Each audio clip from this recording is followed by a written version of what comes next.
Welcome to SVG-TV's news for Wednesday, January 29th, 2025. I'm Triska Campbell with the details. Prime Minister Dr. Afghan Salves has stated that he has not received any official information regarding the possible deportation of Vincentian nationals from the U.S. following the announcement of President Donald Trump's immigration crackdown. On NBC Radio today, the Prime Minister emphasized that reports circulating on social media about the numbers of potential deportees are not official. He also noted that there are specific procedures that must be followed in such matters. Things circulating, coming from different sources, that 100 and something people from St. Vincent is going to be sent home and so on. We haven't received anything formal about that. But I just like to lay down, as I always do, certain general principles which will continue to guide us. First of all, any country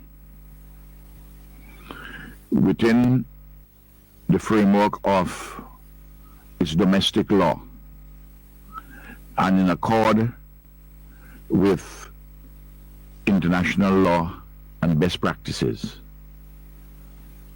can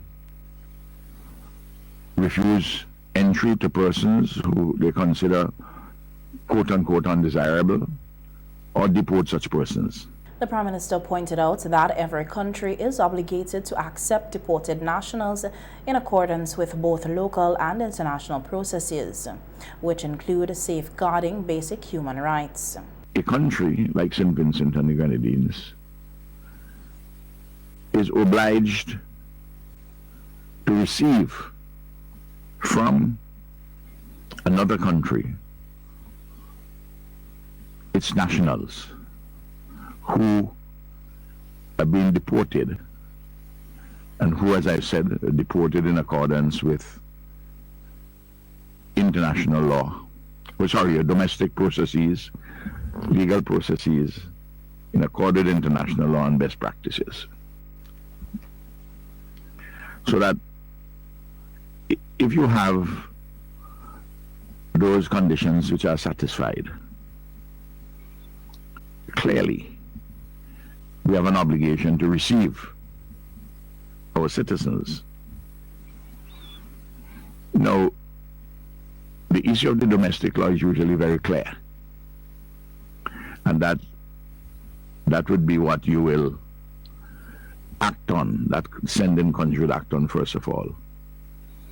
But responsible countries will have to pay attention also to international law and best practice. For instance, additionally, Prime Minister Gonsalves disclosed that his government, alongside other CARICOM leaders, have been advocating for better communication regarding the deportation of nationals.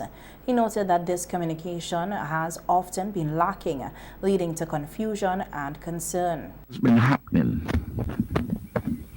and this is when they, from time to time, they deport small numbers, 2, 3, 4, 5, and we have had them through successive administrations in St. Vincent and the Grenadines. We ask for the antecedents of the person whom you're deporting. You may deport somebody, let's say somebody is in jail for burglary. They finish their sentence, or even you commute their sentence to deportation, you send them home. All the information we have is that John Brown was serving 5 years for burglary, armed robbery, or whatever it is. But we do not know the history of this person. How long that person was in the United States of America. What are his skills, his or her skills, educational attainment, what is his or her criminal record. Because that person has to be reintegrated into our society. The Prime Minister also outlined the likely procedures that would take place when the deported Vincentian nationals arrive at the Argyle International Airport. When that person arrives at Argyle International Airport, our security forces may hold that person for a short period of time to question that person, to say, John Brown, tell me, well, you have your travel document, we'll know basically when you were born and so on and so forth. And the police would get some background about you. Of course, that person is not obliged to answer you because they're not obliged even if they're charged for something. But here they're not charged for anything, they're just being deported. So the length of time you can actually hold them to question them about their antecedents, their background, would be very limited time. Sometimes those persons don't even have any family to go to, identifiable family. You have to put them up at government's expense for a short period of time until they can be properly settled. It was further noted that the issue of possible deportation of Caribbean nationals will be raised at the next CARICOM meeting scheduled for February 19th.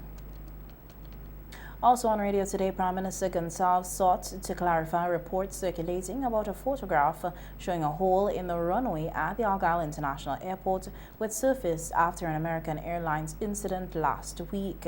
The Prime Minister emphasized that the photograph in question was not recent, following a thorough analysis of the images. I've been advised by the AIA that the photograph which had been circulated is one which has in the background, immediate background, a plane belonging to One Caribbean. Well, there's been no plane for One Caribbean anywhere on the airport for a long, long time. So the physical evidence tells the lie. The second thing is that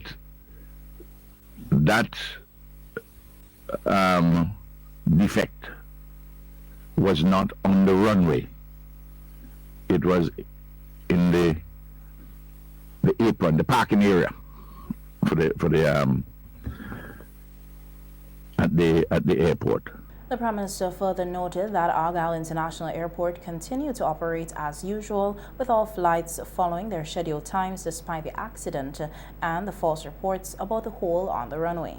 And taking a proactive role to make sure that things are okay at Argyle International. The current CEO will tell you that because I use the airport a lot and sometimes I just go there and just walk through. I would say in the area coming through by the security, when you leave in, I see a mat, the edges of it is frayed. What's the matter? Nobody passes and sees that? Prime Minister Gonsalves also expressed his personal interest in ensuring that the airport is maintained regularly, stressing the importance of safety and efficiency. And taking a proactive role to make sure that things are okay at Argyle International. The current CEO will tell you that because I use the airport a lot and sometimes I just go there and just walk through. I would say in the area coming through by the security, when you leave in, I see a mat, the edges of it is frayed. What's the matter? Nobody passes and sees that? In light of the challenges faced by St. Vincent and the Grenadines in recent years, Minister of Foreign Affairs Frederick Stevenson has expressed sincere gratitude for the solidarity shown by the country's bilateral partners during times of need. Minister Stevenson made these remarks during the handing over ceremony of humanitarian aid and equipment worth US $2.5 million donated by the United Saudi Arabia. Minister of Foreign Affairs here in St. Vincent and the Grenadines, I'm extremely happy to witness the expansion of these countries' diplomatic relations and cooperation with countries around the world. This government, through its robust foreign policy, has increased St. Vincent and the Grenadines' bilateral partnership significantly since 2001.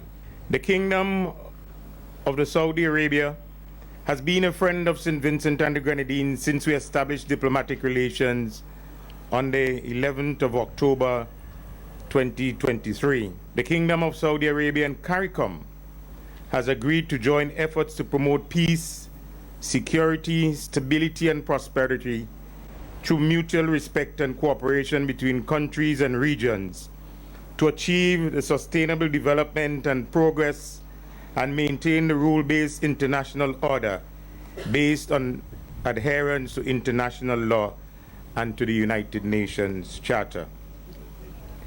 Additionally, the solidarity and support of the Kingdom of Saudi Arabia is seen in their agreement and commitment to cooperate in the development of sustainable and circular agriculture and in the promotion of sustainable food production, sustainable use and management of water resources, and promote trade and investment opportunities in food and agri-based industries, and encourage the exchange of information, sharing of experiences, research, modern technologies, and best practices, as well as through conducting capacity building activities. Minister Stevenson also highlighted that the King Solomon Humanitarian Aid and Relief Center is contributing nearly $300,000 to support recovery efforts following the 2021 volcanic eruptions. Additionally, the Kingdom of Saudi Arabia has donated $2 million towards the development of the Sir Vincent Beach Athletics track and football field, as well as other national development initiatives. Government of St. Vincent and the Grenadines and the Saudi Fund for Development, the SFD, has cooperated in terms of funding for developmental projects in St. Vincent and the Grenadines. When we faced the explosive eruptions of the La Soufrière volcano, the government of the Kingdom of Saudi Arabia extended a helping hand by supplying medical supplies in 2022, and we thank them again. And now, following the devastation wrought by Hurricane Beryl, the government of the Kingdom of Saudi Arabia, through the King Salman Humanitarian Aid and Relief Center, have extended their hand once again to St. Vincent and the Grenadines. And as you have heard from a previous speaker, we are receiving 20 containers of medical supplies and other items at a value of US $2.5 million, close to 7 million EC dollars. And that is a generous contribution, and we thank you very much, Your Excellency. Once again, on behalf of the government and people of St. Vincent and the Grenadines, Your Excellency, please transmit our sincerest gratitude to the government and people of the Kingdom of Saudi Arabia, the King Salman Humanitarian Aid and Relief Center, for your generous contributions towards the development and the relief efforts here in St. Vincent and the Grenadines after Hurricane Beryl. Minister of Health, Wellness and the Environment, Sinclair Prince, who also addressed Tuesday's ceremony, emphasized the importance of further decentralizing healthcare services. He noted that St. Vincent and the Grenadines is focused on modernization of healthcare facilities and strengthening the public health structure. Minister Prince expressed his deep appreciation for Saudi Arabia's contribution, stating that any injection of resources into these areas is invaluable as the country continues its health and wellness revolution. This is not the only way that the Kingdom of Saudi Arabia has been helping St. Vincent and the Grenadines. You must have heard, especially at budget session, that they're involved in other ways, building clinics, building police stations, also doing work in other infrastructure. And you've heard from Mrs. Bascom earlier that they did help during our special period, that is the aftermath of Beryl. And St. Vincent and the Grenadines has been going through a special period in the last, and I've always referred to it as a special period, over the last 5 years or so, because you have been bombarded with disaster after disaster. Whether it's Soufrière erupting, pandemic, Beryl, what have you. The forefront of this has been our health security unit, headed by Ms. Bascom, and we thank her for that. And we also are grateful for the wonderful collaboration that she's had with NEMO that has resulted in this particular donation which we are here handing over. So once again, on behalf of the government and people of St. Vincent and the Grenadines, I extend our heartfelt gratitude to the government and people of the Kingdom of Saudi Arabia for this invaluable support, and I'm sure that this donation will go a long way in playing a pivotal role in enhancing our service delivery, expanding healthcare access, and fortifying our overall system resilience.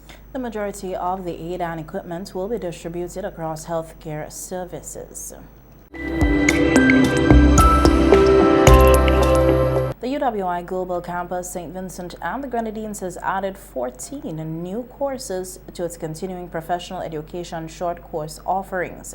Acting Marketing Assistant Sharon Garraway stated that the introduction of these short developmental courses, which are all offered online, provides individuals with the opportunity to enhance their credentials in a wide range of professions, including finance. 14 courses, areas such as supervisory management, managing projects for success, business writing and communication, entrepreneurship and small business management, those in the small business area. They like to ensure that they learn skills to improve their business. This is a very good course as well. Finance for decision makers, those in the economic sector, finance industry. This is also a very good course. Introduction to real estate law, those looking to do real estate as well, managing people effectively, those looking for position as well, and knowing how to, manage persons in different sectors. Occupational health and safety, this is a very good one that a lot of persons in the construction and different health sector like to ensure that they gain knowledge in this area. Procurement management, this also is a very good one, especially in the government sector, where you have to do a lot of ordering and so forth. Further, UE has extended the registration deadline to January 31st. Additionally, the bursary course, the EB John Award, is still open for registration. This course offers certification in public relations. This was done by the Toronto SVG support group in Canada. He was also a member of that association. So in honor of his memory, that bursary was established. So persons who would love to do the public relations course, because that's an excellent way to learn how to do press releases, learn how to set up press conferences, that's an excellent way for you to gain certification in that area. That's also good for persons in the media who've been there for years and who would like to top up, as we say, top up their skills in public relations. So the Evans Bernard John Bursary is available for persons who sign up for the public relations course, and we're urging you to sign up as soon as possible. Remember, the deadline is the 31st of January. Men who own and operate or aspire to start businesses in SVG are being provided with an opportunity to be a part of a men's empowerment project that will set them on the path towards entrepreneurial success. The Center for Enterprise Development, Inc., the CED, today announced an extension for applications to its Technical Assistance for Men's Employment and Entrepreneurship Development program.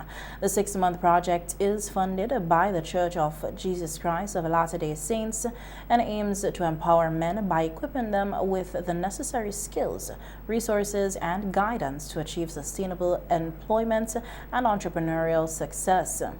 The new deadline for applications is Friday, February 14th, 2025. The project is expected to address the challenges men face in today's competitive job market and business environment by providing tailored support and practical solutions. The objectives are to enhance their employability by equipping men with industry-relevant technical and soft skills to secure stable and well-paying jobs. Foster entrepreneurships by supporting aspiring entrepreneurs in starting, managing, and scaling successful businesses, and bridge skills gaps by addressing skills deficiencies in targeted industries, ensuring participants are job-ready and competitive. The project also seeks to promote economic growth by enabling participants to contribute meaningfully to their communities and the broader economy. The teamed project will provide career development through comprehensive training in technical skills, resume building, and interview preparation, entrepreneurship support through workshops and business planning, financial management and market strategies, and mentorship and coaching for personalized guidance and advice. There will also be networking opportunities to connect with industry professionals, investors, and like-minded peers, and access to resources for funding options and information to ensure participants' success. The CED says the project will primarily cater to men aged 18 and above, including recent graduates, mid-career professionals, and those looking for a pivot into entrepreneurship. It particularly focuses on individuals facing barriers to employment or seeking guidance in navigating the complexities of launching a business. The CED is encouraging men who own and operate small to medium-sized enterprises to apply to be a part of the teamed project, which will select 40 participants. In other news, in a move aimed at bolstering the agriculture sector in St. Vincent and the Grenadines, the Inter-American Institute for Cooperation on Agriculture, IECA, has delivered a significant donation of tools and equipment to the country's Ministry of Agriculture. The donation is expected to support the ministry's extension and advisory services, particularly in their queen rearing initiative, which seeks to enhance the availability of high-quality queen bees for local beekeepers. The donation, which includes microscopes, grafting tools, queen catchers, and other necessary items for queen bee production, follows a successful training session held in November 2024. During the session, Argentine experts provided specialized training to the members of the ministry's Division of Agriculture and local beekeepers as part of the APRI-Carib initiative. The APRI-Carib is a triangular cooperation project involving IECA, the Argentinian government, and various Caribbean countries, developed in response to requests from CARICOM member states. The project aims to strengthen agriculture across the region by integrating scientific beekeeping practices with sustainable agricultural development. The initiative supports the dual goals of boosting crop productivity through pollination and improving the livelihood of farmers. An official from the Ministry of Agriculture said the support from IECA through the APRI-Carib initiative will make a tremendous difference in enhancing the productivity and sustainability of St. Vincent and the Grenadines' beekeeping industry, noting that the tools and expertise provided are vital for increasing queen bee production, which is essential to maintaining healthy bee colonies and improving the population of crops. The APRI-Carib project aligns with broader regional goals to foster integrated farming practices and provide practical solutions for farmers across the Caribbean. As part of the ongoing commitment, IECA continues to work with local governments and agricultural bodies to promote sustainable beekeeping and strengthen the overall agriculture sector. With this new support, St. Vincent and the Grenadines is poised to see significant improvements in its beekeeping practices, helping local farmers and contributing to greater agricultural sustainability in the region.